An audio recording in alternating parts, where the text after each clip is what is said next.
Hello use நம்ம இங்கே எதை பற்றி பார்க்க போகிறோம்னாக்கா அனிமல்லே வந்து எந்த அனிமல் வந்து ஸ்பீடாக போகும்னு சொல்லிட்டு பார்த்தீங்கன்னாக்கா ஃபஸ்ட்டு வந்து நம்ம குதிரை சொல்லுவோம், ரெண்டாவது வந்து சீட்டா சொல்லுவோம்.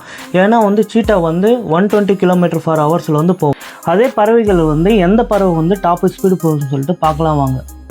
பென்குயின் வந்து 4 km/h, கோழியோட ஸ்பீடு வந்து 15 km/h, கிவியோட ஸ்பீடு வந்து 19 km/h, ஃபுட்பிக்கர் வந்து 24 km/h ஸ்பீடு, கிங்ஃபிஷர் வந்து 40 km/h ஸ்பீடு, ஈகிளோட ஸ்பீடு வந்து 64 km/h ஸ்பீடு, ஆந்தியோட ஸ்பீடு வந்து 74 km/h, ஸ்பேனோட ஸ்பீடு வந்து 80 km/h speed, Walter 80 km/h speed, காக்கா 100 km/h ஸ்பீடு, வவால் 165 km/h speed, dragon 254 km/h speed. ஃபால்கனான இந்த பறவை தான் இந்த உலகத்திலே ரொம்ப ஸ்பீடாக போகிற ஒரு பறவை.